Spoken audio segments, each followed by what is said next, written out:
Howdy everyone.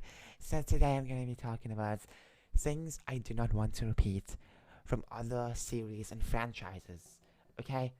So when it comes to being a creator, you have to at least try your best to make your story unique as possible and also your characters likable as possible too. So how do you do that? Well, it's plain and simple. Try and learn from other people's mistakes. If you look at someone else's mistakes, maybe if their specific story they created just falls down the deep end because they do certain things and it just changes the story completely, and many people, let's say majority of the fan base, hates it. It is gonna suck so much, and you don't want to repeat that. No, I understand storytelling isn't just trying to please every single audience. It's not just fan service. It is literally just giving a story, a tale of a character, something like that, or a bunch of characters. Sometimes you have to take risk, even if it is something you don't like. Maybe a close character gets killed off, or something like that, you know? However, there are some mistakes, not really mistakes, but some things that many people do that just make me personally hate a series. So I will try not to do that for my own series. So there we go. However, when it comes to taking risk, it is going to be a bit different. Because one, if a character dies, then that's going to be a bit harsh. But you have to make sure the character, if it's a main character, you have to make sure the character dies in some way where people can remember this character by, not just a quick death. Because trust me, sometimes quick deaths just going to be annoying. And if it is a quick death, at least make sure, there's, the other characters talking about this character, remembering this character in some way and crying, mourning, something like that. What else I can say? I don't want to make my characters so overpowered when the characters just start off in the beginning. I want the characters to earn their skills and strengths, even if it is struggling so much. I think that's perfect compared to just getting everything so quickly and being able to destroy things so quickly. I think the character should learn things and go through a journey, so people who was watching the series or reading the book will understand how far these characters have gotten. Maybe from just doing a few punches to doing a few powerful attacks. Change is important when it comes to characters. So there we go. You can't start off a character so overpowered unless you're going to talk about their history and how they got the power. And it makes more sense for villains, though. And however, you need to understand that these villains still need to have a backstory too, and how they got the power, or how they went through this certain phase to get the power, or something like that. Like who gave them this power, or something like that. Something kind of interesting like that. What else?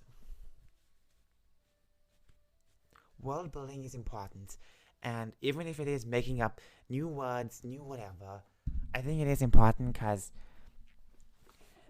it's perfect to have a good sense of world building. Because okay, it's fine if you want to freaking use the real world and stuff.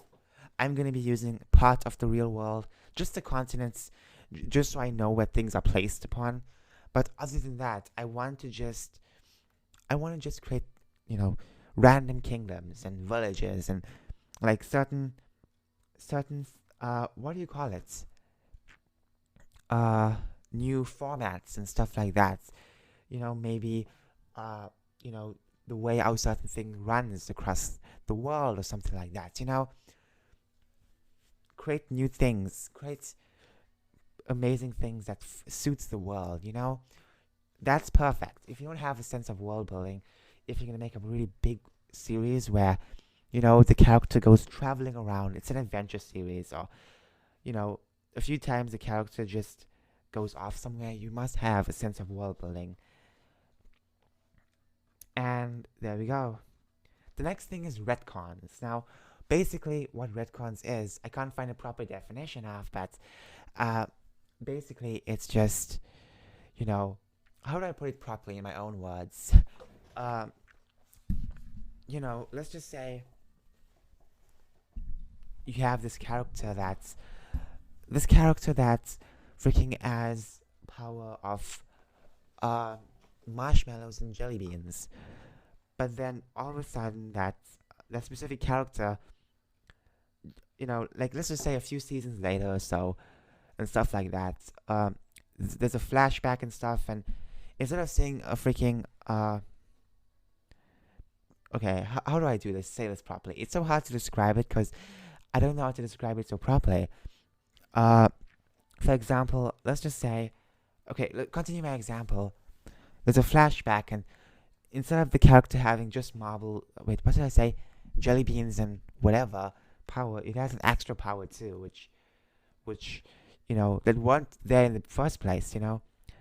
There are plenty of retcons in freaking Futurama. There we go. That's a nice way of telling certain things, explaining certain things, because Futurama has a lot of retcons.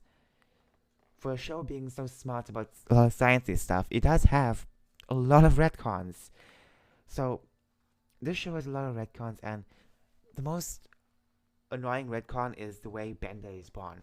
At first, we hear Bender is born in a factory a few years ago, or this and that, and then he was born in this factory in Mexico or something like that, and Agent 5 or something like that approved him, you know, and then we get stories of Bender just being randomly created as an adult so quick as possible. It's like, how are these things even correlating to each other? They don't.